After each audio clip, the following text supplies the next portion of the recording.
Yeah, I mean, Stefan, it'd be easy for us, and I'm sure we'll get to at some point in the podcast, to kind of focus on how good they look in the final third. They are the third top scorers in the league behind both Old Firm games, and they've got quite a few players. I mean, like Kevin Nisbet, Martin Doyle, even Christian Deutsch, who have got on the score sheet this season, who are all pretty clinical. But let's start kind of looking at the back, because they've only conceded 3 goals this season. So surely that's yeah. I mean, that's a really good point, James. I mean, surely that is a really good thing as well, in terms of 4th best defence in the league at this stage. It seems that maybe that's another area where, I know we spoke about Gogic in the past showing up that midfield, but it really seems that any ideas of perhaps a soft centre have disappeared, or at least are not as pronounced as they were in previous seasons. Yeah, absolutely. I mean, I think Jack Ross has done really well to kind of really quickly turn his squad around, actually, to be honest with you. I mean, I know he kind of largely inherited Paul Heckingbottom's squad, but even over the course of just 2 transfer windows, because he arrived just before the winter one last season, he's brought a huge amount of players, McGinn, Doherty, McNulty, Omienga. I know these guys were all loan signs, but he still came in. And then this summer, St Dre Wright, Alex Gogic, Kevin Nisbet, who was a bit of a kind of blockbuster signing for Hibs, and then Jamie Murphy as well. And they've kind of large chunk of those, at least the guys who kind of probably stole the headlines, are kind of the attacking players. But I think actually probably the key to success so far this summer, this season rather, well, it's probably been a combination of everything, to be honest, but I think a large thing is maybe going to notice is the fact that he has seemingly kind of settled that defence and kind of got them conceding far fewer goals. And I think McGinn and Gogic, even though they maybe they didn't fly on the radar at all, I think a lot of people were kind of praising the Gogic signing and McGinn, but they've both kind of settled into that team really well. If you want to kind of look at their stats off the bat, the amount of goals they're scoring this season has gone up slightly from 1.4 last season to 1.57. Their XG, which is the kind of amount of chances they create per game, has gone up slightly as well, from 1.27 to 1.42. Their XG has gone down slightly from 1.63 to 1.23, but the amount of goals they're conceding has dropped dramatically from 1.63 goals per game to 0.43.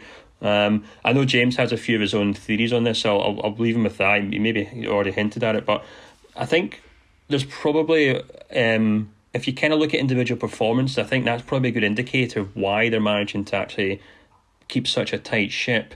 The thing that really interested me was, I'll kind of go through some individual stats and how like individual players in that defensive structure are performing, and maybe it gives a kind of idea of why they are conceding such fewer goals.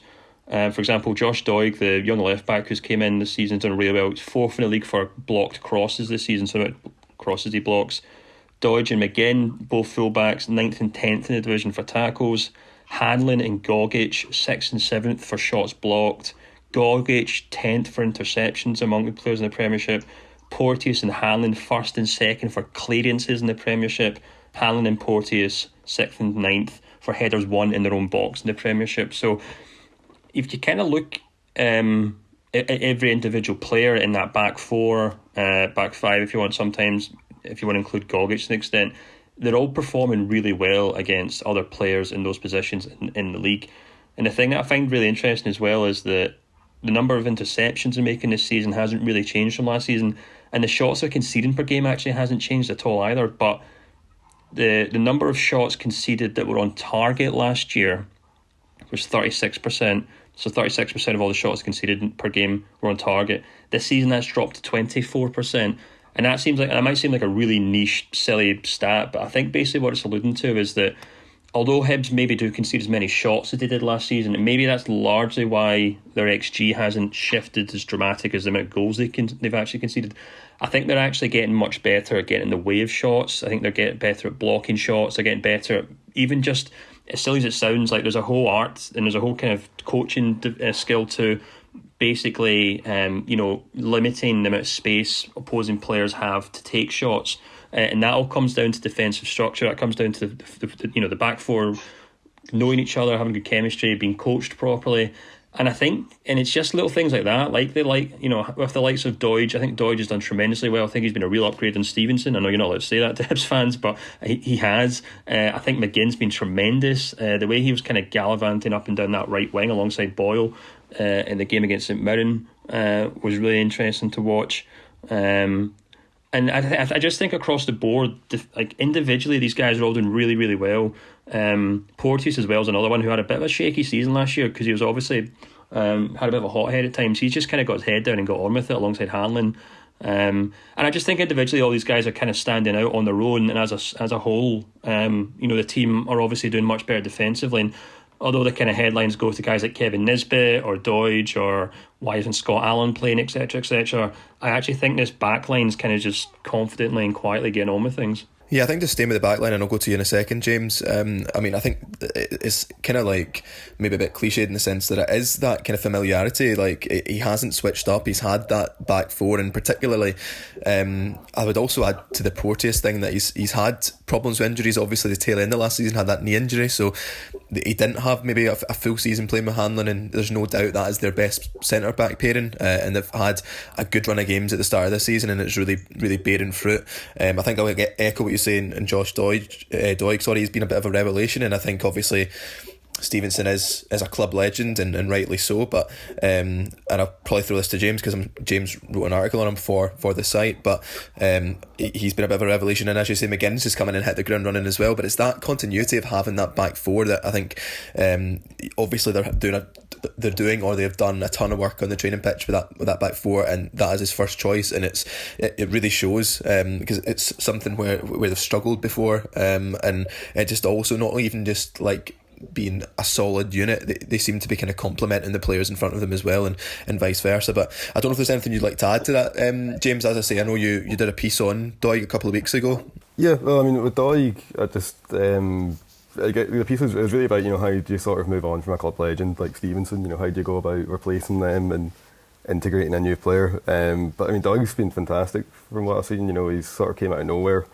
I'll be honest, I hadn't heard of him until the start of the season when I put him in my fantasy team, and even then he was only there because I'd ran out of money, and I thought like, oh, this guy's cheap, I'll just fling him in, and he's been great. So I'm a big fan of his, and I think he's had a really encouraging start to his career at Easter Road. Although I do think that while the defence obviously it's looking good at the moment, I'm not convinced that it's. I think they've been a little bit fortunate at times. I mean, as Stefan sort of touched on, so their goals against per 90 is around about the sort of 0.4 mark at the moment, whereas their expected goals against per 90 is up at about 1.23, something like that.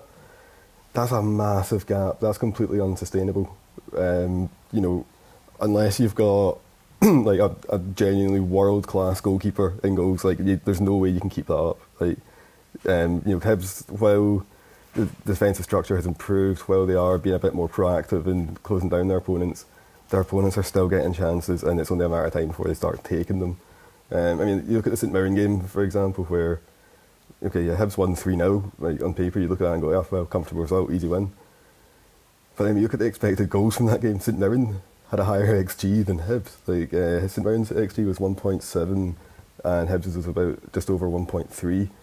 St Mirren had more shots, is probably what you'd expect as well, and they had more of the ball, which is really surprising considering that this is St Mirren playing away from home. They're not exactly known for being this expansive side that sort of strangle you down by just controlling the ball and then making you hurt. So I think that's interesting. I think that's a trend that we've seen generally this season with Hibs, where they're not maybe holding on to the ball as much, they're not quite as possession heavy.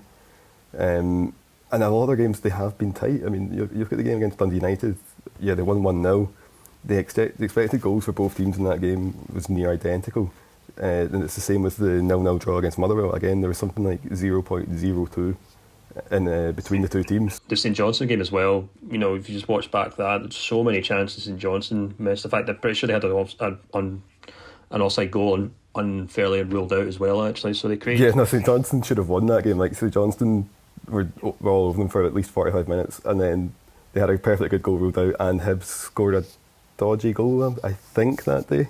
Maybe it was a dodgy penalty or something, I might be wrong. But so, I mean, while obviously results have been good, performances haven't as I said earlier, they've not matched those results, and it's only a matter of time before the results do tail off as a result, because you can get lucky in a few games, but your luck's going to run out eventually. And while Hibs have got off to a good start, I don't necessarily think that they've shown themselves to be comfortably the third best team in Scotland at the moment, which is what the league table would suggest. It's really interesting, actually, the way that the league has started, because even though if you look on paper they're doing really well, but you do hear, I do follow quite a lot of Hibs fans on Twitter, and there is a kind of begrudging acceptance of the results, but there's quite a lot of kind of warnings that we're not playing well, this isn't exciting to watch, it's quite dull. I did a piece on Joe Newell kind of being Jack Ross's first choice centre mid over guys like Allen and Mallon, and kind of put together a kind of article looking at why he's much safer on the ball, his passing stats are far better than Allen and Mallon's, and he also puts in a shift defensively as well.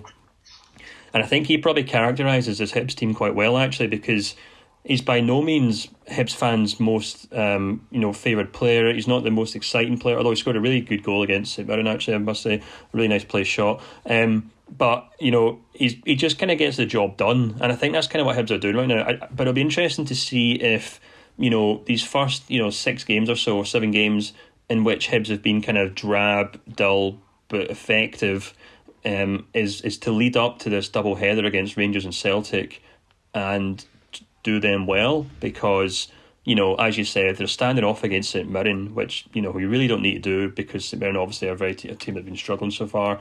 They've been really tight affairs against the likes of Dundee United, Motherwell, St Johnstone.